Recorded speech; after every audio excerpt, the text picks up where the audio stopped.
Hallo und herzlich willkommen zu einer neuen Folge unseres Podcasts. Heute tauchen wir tief in ein Thema ein, das uns alle betrifft. Motivationskiller, demotivierende Faktoren identifizieren und eliminieren. Ich bin Felix und wie immer an meiner Seite ist die wunderbare Lisa. Lisa, ich freue mich schon riesig auf unser Gespräch heute. Hallo Felix, hallo liebe Zuhörerinnen und Zuhörer. Ich freue mich auch sehr. Motivation ist so ein zentraler Aspekt in unserem Leben, sei es im Beruf, beim Lernen oder in der persönlichen Entwicklung. Es ist wirklich wichtig zu verstehen, was uns antreibt und was uns ausbremst. Genau. Und besonders beim Deutschlernen kann die Motivation manchmal Achterbahn fahren. Kennst du das, wenn man an einem Tag total motiviert ist und am nächsten Tag einfach keine Lust mehr hat? Absolut. Das ist ganz normal. Und genau deshalb ist es so wertvoll, die Motivationskiller zu erkennen. Ein gutes Wort dafür, nicht wahr? Motivationskiller, das sind die Dinge, die unsere Motivation, also unseren Antrieb, töten oder stark reduzieren. Motivationskiller. Das klingt fast wie aus einem Krimi. Also Lisa, was würdest du sagen, sind die üblichsten Verdächtigen, wenn es um Motivationskiller geht? Was bremst die meisten Menschen aus? Ein ganz großer Faktor ist die unklare Zielsetzung. Das bedeutet, dass man nicht genau weiß, was man eigentlich erreichen will. Es ist, als würde man ohne Karte und Kompass durch den Wald laufen. Man verliert schnell die Orientierung und die Lust am Weitergehen. Das ergibt Sinn. Wenn ich nicht weiß, wohin ich will, wie soll ich dann den richtigen Weg finden? Und vor allem, wie soll ich motiviert bleiben, wenn ich gar nicht weiß, wofür ich mich anstrenge? Das ist, als würde man ein Puzzle zusammensetzen, ohne das Bild auf der Verpackung zu kennen. Genau, Felix. Zielsetzung, also das Festlegen von Zielen, ist das A und O. Man muss wissen, was man will. Ein Ziel ist etwas, das man erreichen möchte. Ein Endpunkt, auf den man hinarbeitet. Und wie kann man diese unklare Zielsetzung überwinden? Was würdest du jemandem raten, der sich in diesem Punkt verloren fühlt? Der erste Schritt ist, sich Zeit zu nehmen, um über die eigenen Wünsche und Bedürfnisse nachzudenken. Was will ich wirklich erreichen? Warum ist mir das wichtig? Man könnte zum Beispiel eine Liste erstellen. Auf der einen Seite stehen die großen, langfristigen Ziele, also Dinge, die man in einigen Monaten oder Jahren erreichen möchte. Auf der anderen Seite notiert man die kleinen, kurzfristigen Ziele, die einem helfen, die großen Ziele zu erreichen. Also, wenn ich zum Beispiel fließend Deutsch sprechen möchte, das wäre ein langfristiges Ziel, dann könnten meine kurzfristigen Ziele sein, jeden Tag 10 neue Vokabeln zu lernen oder einmal pro Woche einen Podcast auf Deutsch zu hören, wie zum Beispiel unseren hier.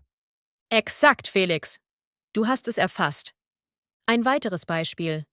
Wenn dein langfristiges Ziel ist, beruflich aufzusteigen, könnten deine kurzfristigen Ziele sein, einen bestimmten Online-Kurs zu absolvieren oder deine Fähigkeiten in einem bestimmten Bereich zu verbessern.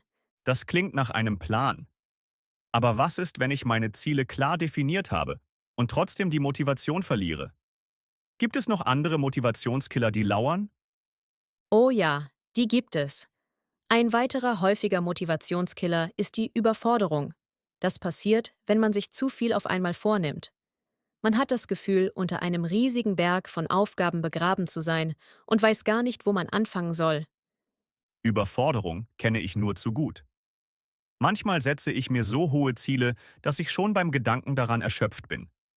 Das ist, wie wenn man versucht, einen ganzen Kuchen auf einmal zu essen, anstatt Stück für Stück. Du bringst es auf den Punkt, Felix. Überforderung bedeutet, dass man zu viele Aufgaben oder zu hohe Erwartungen hat. Es ist wichtig, realistisch zu bleiben. Das heißt, man sollte seine Ziele so setzen, dass sie zwar herausfordernd, aber auch erreichbar sind.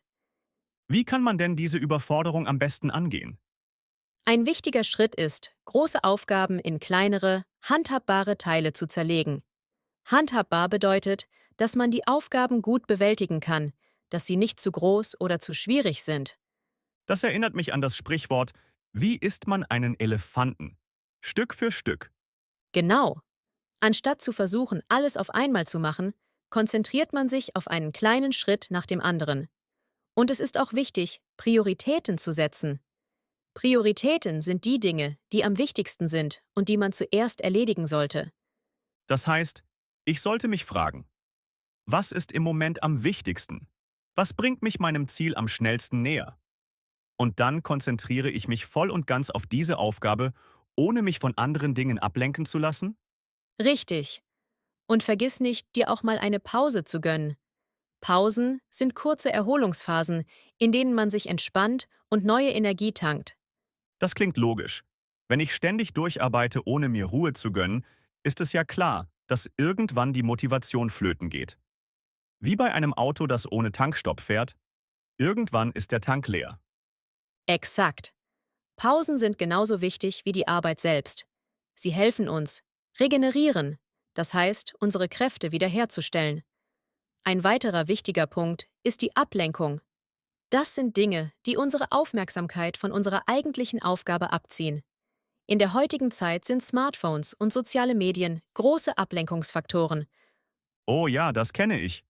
Man will nur kurz die Nachrichten checken und plötzlich sind 2 Stunden vergangen, in denen man durch Instagram gescrollt hat. Ablenkung ist wirklich ein fieser Motivationskiller, weil sie oft so unbemerkt passiert. Unbemerkt bedeutet, dass man es nicht sofort merkt. Ablenkungen schleichen sich ein und stehlen unsere Zeit, ohne dass wir es gleich realisieren.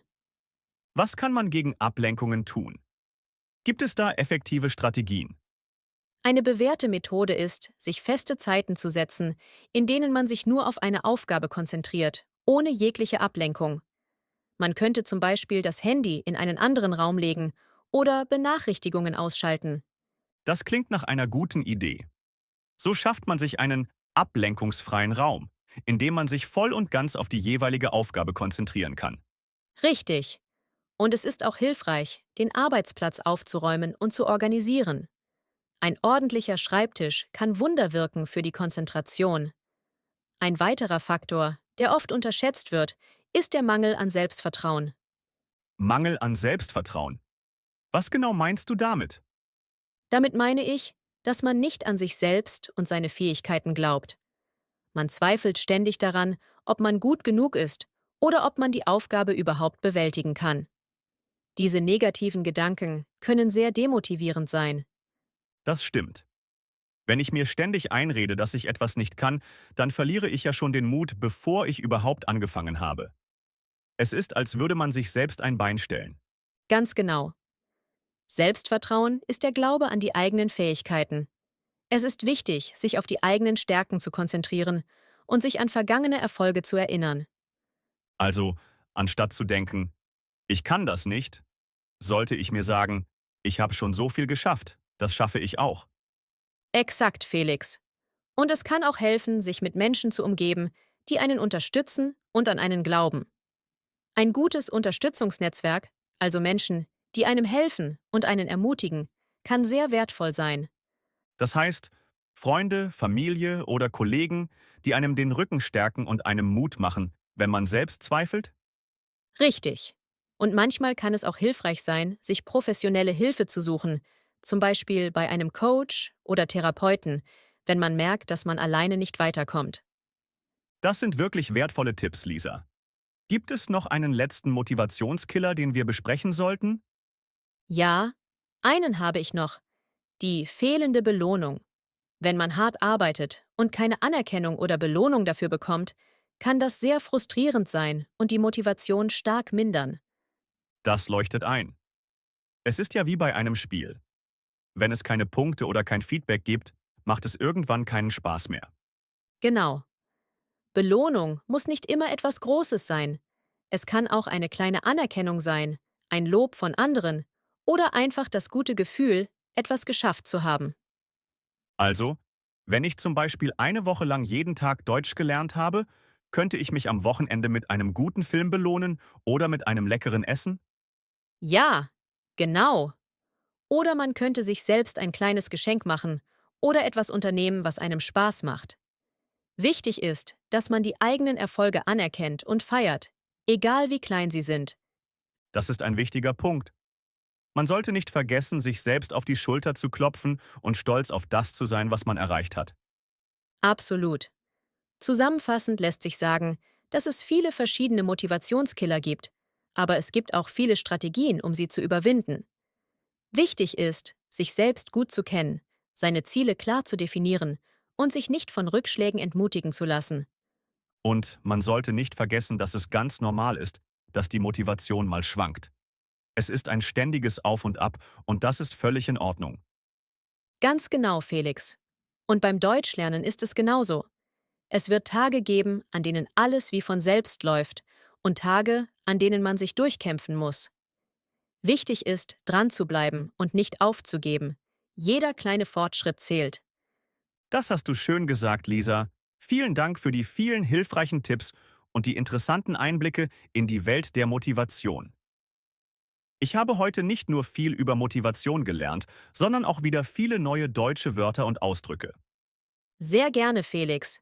Es macht mir immer wieder Spaß, mit dir über diese wichtigen Themen zu sprechen. Und ich hoffe, dass unsere Zuhörerinnen und Zuhörer auch etwas für sich mitnehmen konnten. Das hoffe ich auch.